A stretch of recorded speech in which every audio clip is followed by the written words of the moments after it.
Hello my friends, उपस्थित हूँ मैं अपने चैनल अपने कहूँ कि हमारे चैनल ANA फिजिक्स क्लासेस पर। दोस्तों, कल किसी भाई ने कमेंट किया था कि जो फिजिक्स है वो बहुत ही हार्ड सब्जेक्ट है। आप भी कभी सोचा होगा कि बहुत सारे लोगों ने आपसे भी कहा होगा कि फिजिक्स बहुत हार्ड सब्जेक्ट है। दोस्तों, फिजिक्स एक ऐसा सब्जेक्ट है जो बहुत ही सिंपल सब्जेक्ट है। उनको थोड़ा सा हार्ड लगा भी होगा क्योंकि किसी ऐसे व्यक्ति ने कहा होगा जो प्रेफर हो या उनसे ज़्यादा उच्च हो, तो उन्होंने कहा होगा कि फिजिक्स बहुत ही कठिन सब्जेक्ट है। दोस्तों, हम बात करते हैं पहले साइंस की, क्योंकि साइंस का ही भाग एक फिजिक्स है। तो दोस्तों, जो साइंस है वो बहुत ही इजी सब्जेक्ट है। साइंस बस ये कहता है कि हमको जितना ज़्यादा से ज़्यादा समझना है उतना तुम प्रैक्टिकल करना सीख जाओ। मतलब किसी चीज़ को जानना है तो उसके बारे में तुम मतलब अंदर घुसना सीख जाओ। Science is the very very very easy subject. Science बहुत ही इजी सब्जेक्ट है दोस्तों, केवल हम इसको जानना सीख जाए। जैसे हमें किसी चीज़ के बारे में जानना होता है तो हम उस पर लगन लगा लेते हैं कि हमें ये चीज़ जाननी है। बस साइंस भी उसी तरीके है, क्योंकि साइंस का एक चीज़ किसी दूसरे चीज़ से जरूर इंटरफेयर करती है, मतलब दूसरे चीज़ से जरूर जुड़ी होती है। हम बात करते हैं ऊर्जा की, तो ऊर्जा का रिलेशन कार्य से जरूर होता है। हम बात करते हैं द्रव्य की, तो द्रव्य का जरूर किसी न किसी चीज से, अर्थात प्रत्येक वस्तु जो हम बात करते हैं तो ये कहते हैं कि द्रव्य से ही बनी, अर्थात पदार्थ से ही बनी है। और पदार्थ की बात की तो हमने तुरंत बात की अणु की, कि अणु भी पदार्थ, अणु कई सारे अणु मिलकर पदार्थ बनाते हैं। फिर हम अणु से अगर पीछे गए तो परमाणु की बात की, तो होता है कि कई सारे परमाणु मिलकर एक अणु बनाते हैं। दोस्तों, इसी तरीके सारी चीजें एक क्रम से जुड़ी होती हैं। तो फिजिक्स जब भी हम सीखना चाहें तो ज्यादा से ज्यादा प्रैक्टिकल यदि हम करना जान जाए तो फिजिक्स बहुत ही ज्यादा सिंपल और इजी सब्जेक्ट है। बस फिजिक्स के बारे में हमें ज्यादा से ज्यादा चीजें जाननी हो, और फिजिक्स के बारे में ज्यादा से ज्यादा चीजें जाननी हो और फिजिक्स ज्यादा से ज्यादा जान सकें। ये दो चीजें हमें आवश्यक करती हैं। एक जानने के लिए क्या क्या चीजें आवश्यक हैं, और एक किस तरीके से इनको जानना है। जैसे जब कभी भी हमें ऐसे अनजान रास्ते से जाना होता है तो हम दो चीज चूज करते हैं कि कितना ज्यादा से ज्यादा हम इस अनजान रास्ते को जान सकें, और कितना ज्यादा से ज्यादा हम इसके बारे में जाने से पहले ही पता कर ले, और जो कुछ भी बचे उसको हम जाते जाते पता करें। वैसे एक फिजिक्स सब्जेक्ट है जिसमें सारे सब्जेक्ट, या साइंस ऐसा सब्जेक्ट है जिसमें सारे टॉपिक एक न एक चीज से रिलेटेड होंगे। जैसे रोड पर जो एंगल होते हैं वो एक न एक से रिलेटेड होते हैं, अर्थात आने वाले मोड़ को दिखाते हैं कि इस तरफ से इस तरफ जाना है। तो जो फिजिक्स है वो भी एक, इसके अंदर के जो टॉपिक हैं वो भी एक एंगल की तरफ है, तरीके हैं जो ये दिखाते हैं कि हमें किस तरीके से कहां मुड़ना है। ये हो गई दोस्तों फिजिक्स की, जो उन भाई ने कमेंट किया था उनके क्वेश्चन का आंसर, कि फिजिक्स एक कठिन सब्जेक्ट नहीं है बल्कि एक इजी सब्जेक्ट है। अब दोस्तों हम बात करते हैं, हमने पिछले वीडियो में बात की थी कि अवतल दर्पण की फोकल दूरी, अवतल दर्पण के सामने वस्तु की दूरी और बनने वाले प्रतिबिंब की दूरी के बीच में क्या संबंध होता है। अब हम बात करेंगे आज, जो अवतल दर्पण था वो स्फेरिकल मिरर अर्थात गोली दर्पण के भाग में आता था। तो आज दोस्तों गोली दर्पण के दूसरे भाग अर्थात उत्तल दर्पण के द्वारा हम इस संबंध को स्थापित करेंगे।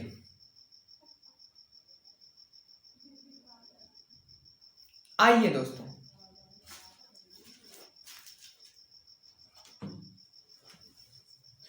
बहुत जल्दी ही इसी प्लेटफॉर्म पर आपको लाइव क्लासों की सुविधा उपलब्ध हो रही है।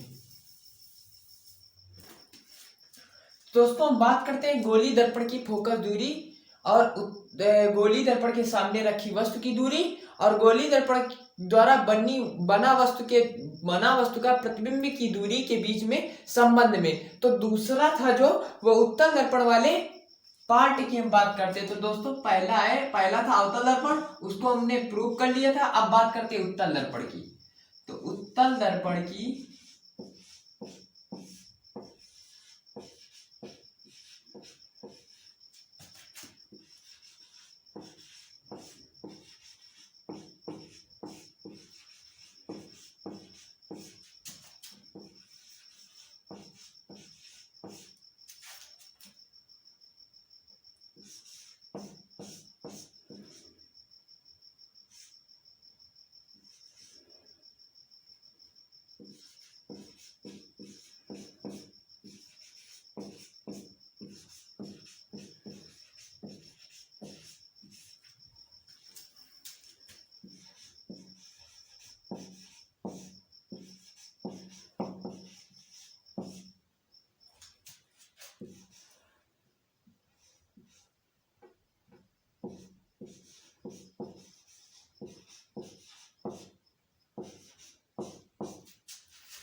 दोस्तों उत्तल दर्पण की फोकस दूरी F ये और उत्तल दर्पण के सामने रखी वस्तु की दूरी U और बनने वाले प्रतिबिंब की दूरी V के बीच में संबंध स्थापित करेंगे।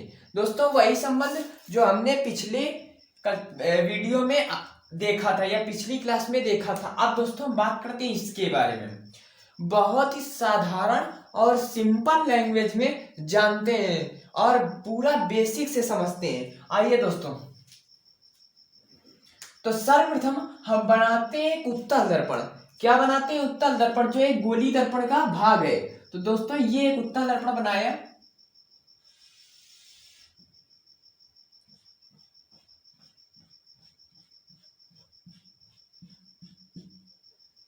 ये बन गया एक उत्तल दर्पण जिसका दोस्तों अवतल दर्पण बना दिया हमने,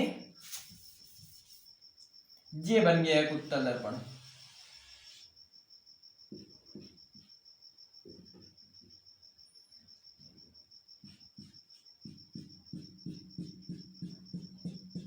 दोस्तों उत्तल दर्पण की एक खासियत होती है कि जो इसमें परावर्तन होगा ये इसके उभरे हुए तल से होगा और जो धसा हुआ तल होता है वो परावर्तक नहीं बल्कि उसमें पॉलिश की हुई होती है। अर्थात जो परावर्तन है वो उठे हुए पृष्ठ से होगा, उत्तल वाले पृष्ठ से। उत्तल का मतलब उभरा हुआ तल होता है। अब दोस्तों ये दर्पण का द्वारक हो गया M1 और M2। ये दोस्तों द्वारक का केंद्र हो गया जिसे P से, अर्थात P फॉर पोल, पोल मतलब ध्रुव। अब ये दोस्तों दर्पण का वक्रता केंद्र हो गया और इसे C से रिप्रेजेंट करते हैं, C फॉर सेंटर। अब दोस्तों इन दोनों को मिलाने वाली रेखा वक्रता त्रिज्या कहलाती है, तो इसे R से रिप्रेजेंट करते हैं। अब दोस्तों ध्रुव से वक्रता केंद्र के बीच की आधी दूरी जो होती है वो फोकल दूरी होती है, या वक्रता त्रिज्या की जो आधी दूरी होती है वो फोकल दूरी होती है, अर्थात यह बराबर R/2। इस संबंध से जो हम इसको रखते हैं।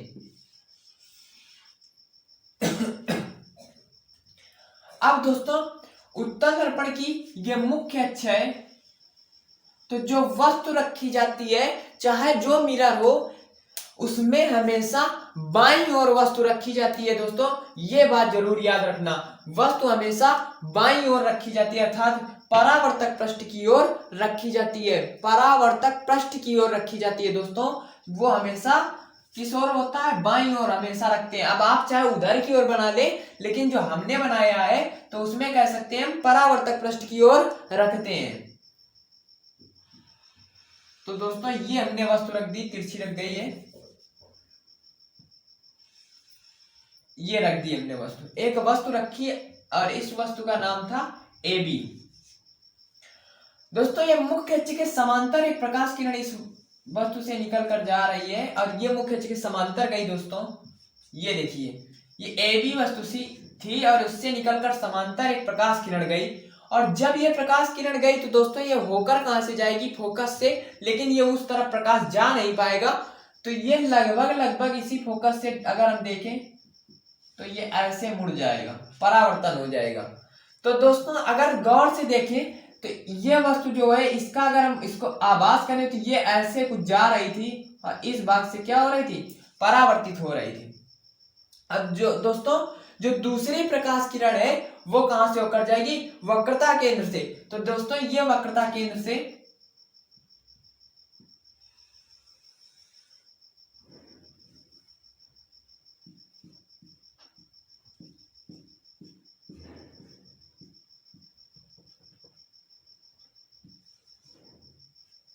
ये मिल गई दोनों। अब दोस्तों गौर से देखो, ये यहां पर कुछ मिल नहीं है दोनों, तो जहां पर दोनों किरणें मिलती हैं वहीं दर्पण का प्रतिबिंब बनता है, वस्तु का प्रतिबिंब बनता है। तो ये वस्तु का जो प्रतिबिंब था यहां बन रहा है, अर्थात ए डैश बी डैश बन रहा है। अब दोस्तों जो ये ए बी वस्तु थी, इससे जो समांतर प्रकाश किरण जा रही थी मुख्य अक्ष के, वो परावर्तित हो गई और परावर्तन के पश्चात फोकस से होकर जाती है, परंतु इस तरफ पॉलिश होने की वजह से केवल इस तरफ आभास किया जा सकता है कि वो फोकस से होकर गई है, लेकिन वास्तविक में ये फोकस से होकर नहीं गई है, क्योंकि ये परावर्तक तल के इस तरफ नहीं आ पाएगी, इस तरफ पॉलिश है।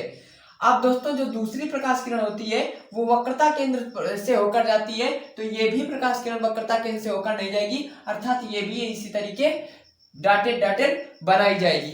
अब दोस्तों ये दोनों प्रकाश किरण लगभग इस प्लेस पर मिलेंगी, तो इस प्लेस पर प्रतिबिंब बनेगा, तो हमने इस प्लेस पर आभासी प्रतिबिंब बना दिया है। अब कहानी क्या है आइए देखते हैं। अब दोस्तों हम लिखते हैं थोड़ा बहुत, हम लिखते हैं माना एक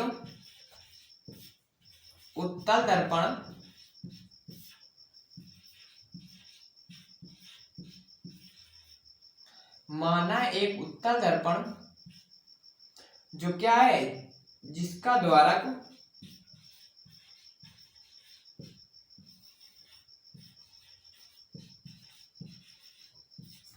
M1, M2 है। ये एक उत्तल दर्पण है और जिसका द्वारक M1, M2 है। अब माना नहीं, द्वारक M1 और M2 है।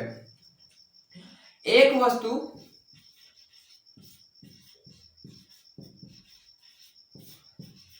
दर्पण के मुख्य अक्ष पर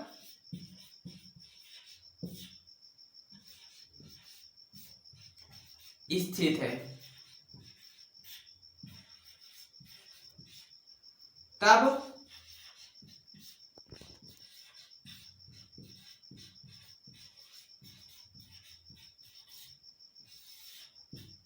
चित्रानुसार हमने इसको बहुत ही शॉर्ट मेथड से कर दिया है, क्योंकि हमने एक लॉन्ग मेथड किया था, वो था अवतल दर्पण में।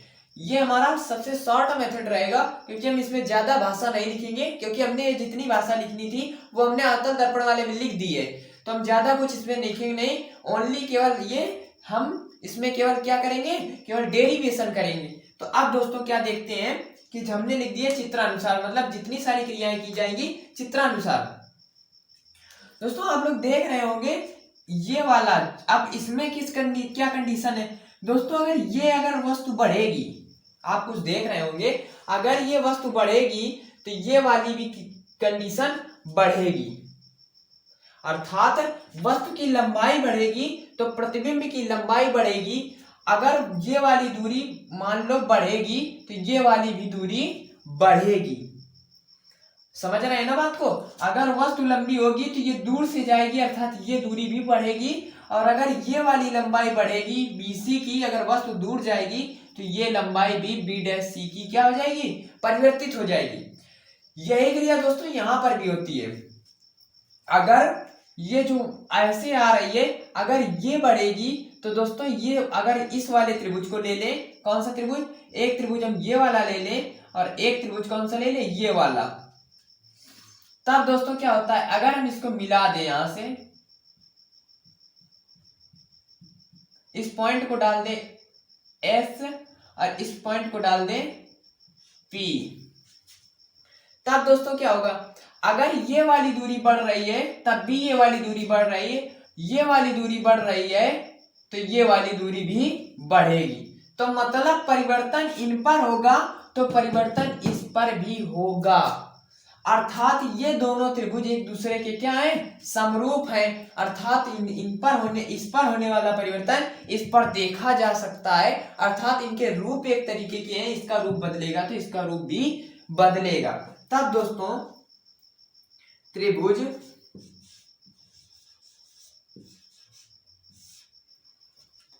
ABC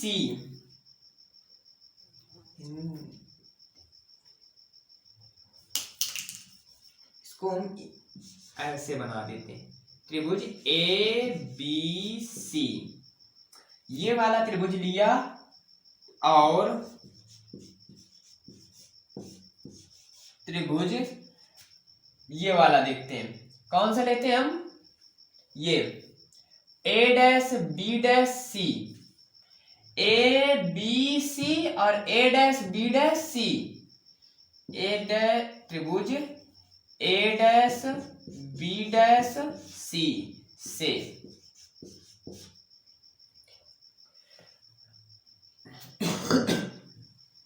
दोस्तों इस पर होने वाला परिवर्तन इस पर देखा जा सकता है। तो A', B' से A', B' समरूप हैं। लिख दीजिए दोस्तों, समरूप है और अच्छा हो जाएगा। तब AB यदि परिवर्तित होगी तो ये भी परिवर्तित होगी, तो लिख देंगे AB अपान A' B'। और दोस्तों इसको डाल दें दोस्तों हम M और N, तो और ये हमारा P है, P फॉर पोल था। अब दोस्तों BC जो दूरी है ये भी बदल रही है। BC बदल रही किसके द्वारा दोस्तों? B' से। BC भी दोस्तों परिवर्तित हो रही है, क्योंकि BC जो थी वो क्या थी? ये थी। और यदि दोस्तों वस्तु की दूरी बढ़ेगी तो ये भी दूरी थोड़ी परिवर्तित होगी, तो जो BC थी वो B' को परिवर्तित कर देगी। अब क्या है, ये हो गई। अब हम दोस्तों बात करें इस वाले त्रिभुज की, ये वाली, अगर ये बढ़ेगी तो फिर ये फिर बढ़ेगी, तो MN और इसको डाल दें यदि हम F, त्रिभुज MN और F तथा त्रिभुज A', B', F,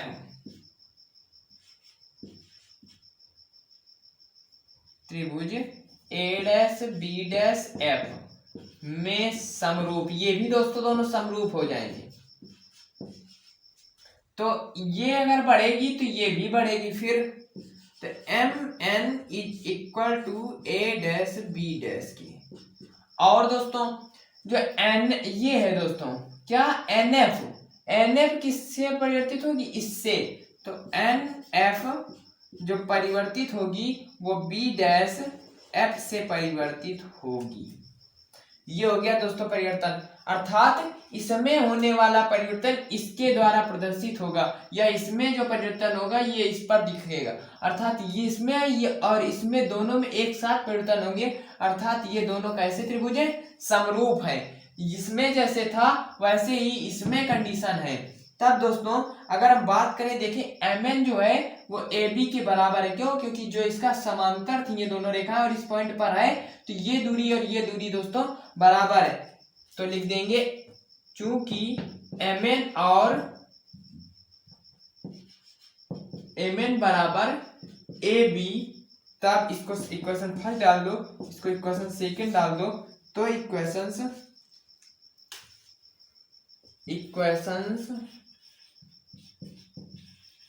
सेकंड, अब इक्वेशन सेकंड ले रहे हैं दोस्तों, mn की जगह क्या रख देंगे? AB upon A dash B dash,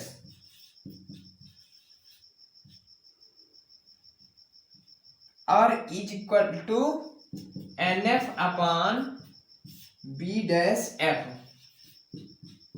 ये हो गया दोस्तों। अब हम दोस्तों देखें समीकरण फर्स्ट और समीकरण थर्ड को, इक्वेशन फर्स्ट और इक्वेशन थर्ड को, तब तो compare between equations first and equations third, मतलब जो कंपेयर करवाया जा रहा है वो इक्वेशन फर्स्ट और थर्ड के बीच में, तो इनके दोनों के LHS जो है वो बराबर है, क्योंकि इसका भी AB upon A dash C, A dash दोस्तों इसमें थोड़ा गड़बड़ हो गया है, AB upon A dash B dash, जो ये परिवर्तन हो रहा है तो यहाँ पर A डैश B होगा, तो इसका भी यही है। तो दोस्तों दोनों के LHS क्या है? इक्वल है, तो RHS भी क्या हो जाएंगे? इक्वल हो जाएंगे। तो B डैश या BC upon B dash C is equal to NF upon B dash F, मतलब ये भी एक दूसरे के इक्वल हो जाएंगे। तब दोस्तों अब क्या करते हैं, अब अगर दोस्तों ये वाला पॉइंट, अगर ये दर्पण का द्वारक अत्यंत छोटा होता, यहाँ होता कुछ, तो दोस्तों जो ये था ये पॉइंट यहाँ आ जाता, अर्थात जो ये हमने यहाँ पर NF दूरी ली थी वो किसके बराबर हो जाएगी? PF के। तो यदि दर्पण का द्वारक अत्यंत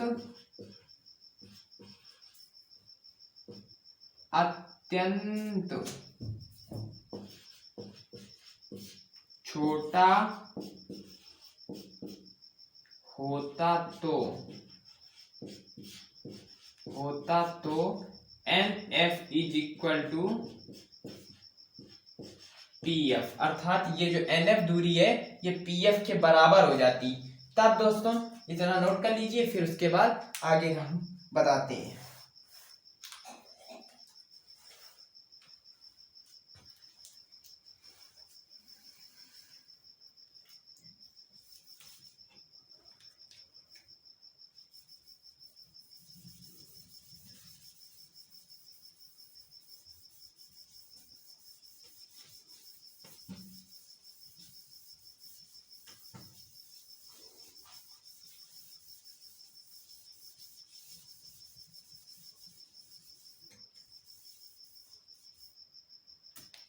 जो NF दूरी है वो PF के बराबर हो जाएगी। तब क्या होगा, जहां NF है वहां हम PF रख देंगे, तो BC is equal to BC upon B dash C is equal to NF की जगह रख देंगे PF अपान PF है PF अपान, और इसके प्लेस पर रख देंगे B dash F he.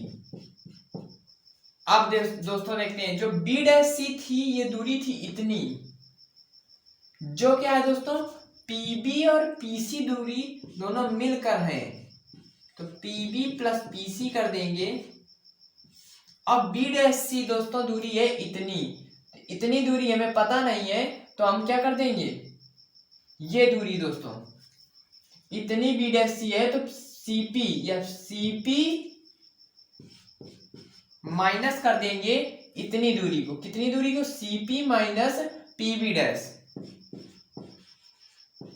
Is equal to P F दूरी हमें पता थी, और जो दोस्तों बी डैश एफ है ये दूरी इतनी है। तो बी डैश एफ को निकालने के लिए हम क्या कर देंगे, पी एफ माइनस कर देंगे पी वी डैश में। ये देखिए तो अगर इतनी दूरी में इतनी दूरी हटा दे तो इतनी दूरी हमें निकल आएगी। पीबी जो दोस्तों दूरी है ये यू है, अर्थात वस्तु से दर्पण तक की दूरी को यू और इसे माइनस से रखेंगे। पीसी, पीसी वक्रता केंद्र से ध्रुव तक की दूरी को वक्रता त्रिज्या कहते हैं, और आर बराबर f/2 था। दोस्तों हमने उसको इरेज कर दिया था उस वाले फिगर को, क्योंकि जो इसमें था वो कम समझ में आ रहा था, उसमें छोटा चित्र बन रहा था और हमने इसमें बड़ा बना दिया। तो r बराबर f/2। अब r बराबर f/2 से जब इसको निकालेंगे तो इसको फिर से हम करेंगे तो इसमें निकल के आएगा f बराबर वो r, सॉरी दोस्तों, f बराबर r/2 है, f बराबर r/2, अर्थात फोकस दूरी जो होती है वो वक्रता त्रिज्या की आधी होती है, और r बराबर होता है 2f।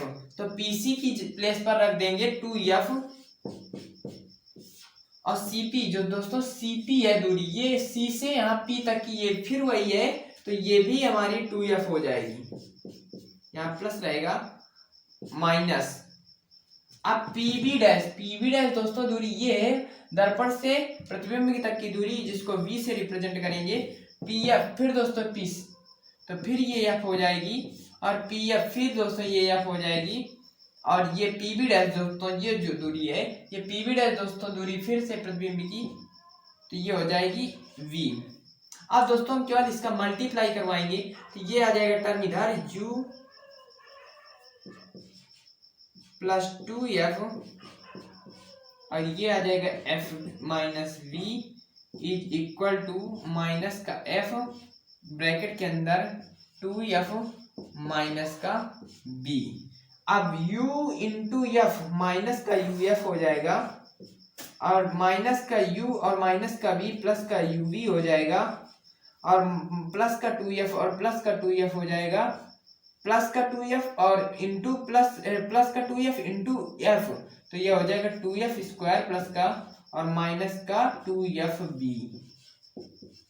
अब दोस्तों इसी तरीके से इधर करवाते हैं तो 2f स्क्वायर हो जाएगा दोस्तों, और माइनस का fb हो जाएगा। ये देखिए दोस्तों, ये प्लस का 2f स्क्वायर और प्लस का 2f स्क्वायर दोनों हो जाएंगे कैंसिल। अब दोस्तों हम जब बात करेंगे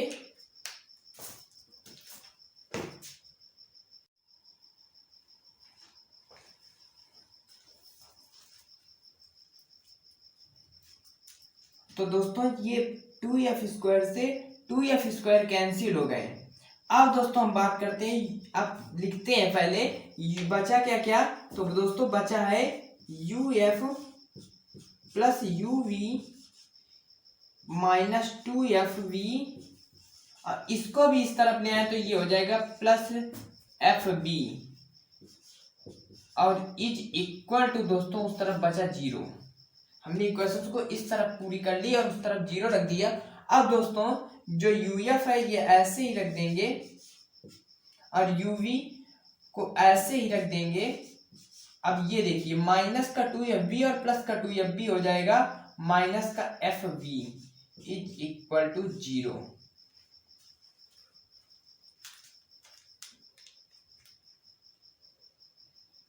ये दोस्तों यहाँ पर uv है,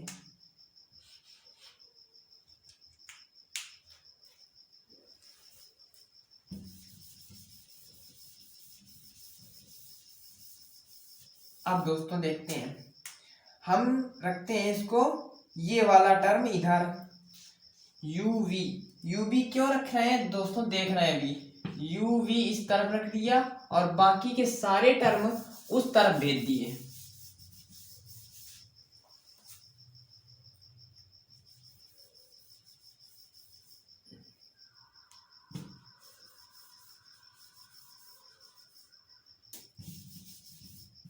तो दोस्तों क्या क्या भेजा हमने, uv इस तरफ रखा है दोस्तों, ज़्यादा गीला हो गया है, इस वजह से दिक्कत आ रही। तो यूवी हमने इस तरफ रख लिया, बाकी हमने उस तरफ भेज दिया है। तो इधर हमने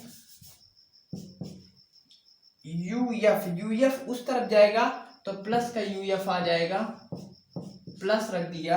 और ये यू प्लस का एफ वी उधर जाएगा, माइनस का एफ वी उधर जाएगा, तो प्लस का एफ वी हो जाएगा। दोस्तों ये देखिए, यूवी इधर ही था, यूएफ उधर भेजा तो प्लस का यूएफ, माइनस का एफ वी था तो उधर भेजा, प्लस एफ वी आ गया। अब दोस्तों ये देखिए यूएफ, तो यूवी अब दोनों पक्षों में यूवीएफ का भाग, तो UV upon UVF is equal to UF plus F V upon UVF. UV तो इधर बचा 1 अपान एफ, और दोस्तों इधर यूएफ अपान यूवीएफ, इनको अलग अलग कर लेंगे, और F B upon UVF. VF UF. तो बचा क्या दोस्तों, देखते हैं। तो बचा 1 upon F is equal to 1 upon V plus 1 upon U. This is the formula of convex mirror. तो ये दोस्तों उत्तल दर्पण का फार्मूला ड्राइव हो गया, जिसकी हम अभी तक बात कर रहे थे संबंध के बारे में। दोस्तों ये हो गया हमारा उत्तल दर्पण का समीकरण जो निकल के आ गया। अब दोस्तों हम अगले वाले वीडियो में जो बात करेंगे उसमें हम रेखीय आवर्धन के बारे में जानेंगे। दोस्तों हम जल्दी से जल्दी कोशिश करके लाइव क्लासें लेने के लिए आ रहे हैं। तब तक के लिए दोस्तों नमस्कार, मिलते हैं अगले वीडियो में नेक्स्ट टॉपिक के साथ, एक नई ऊर्जा के साथ।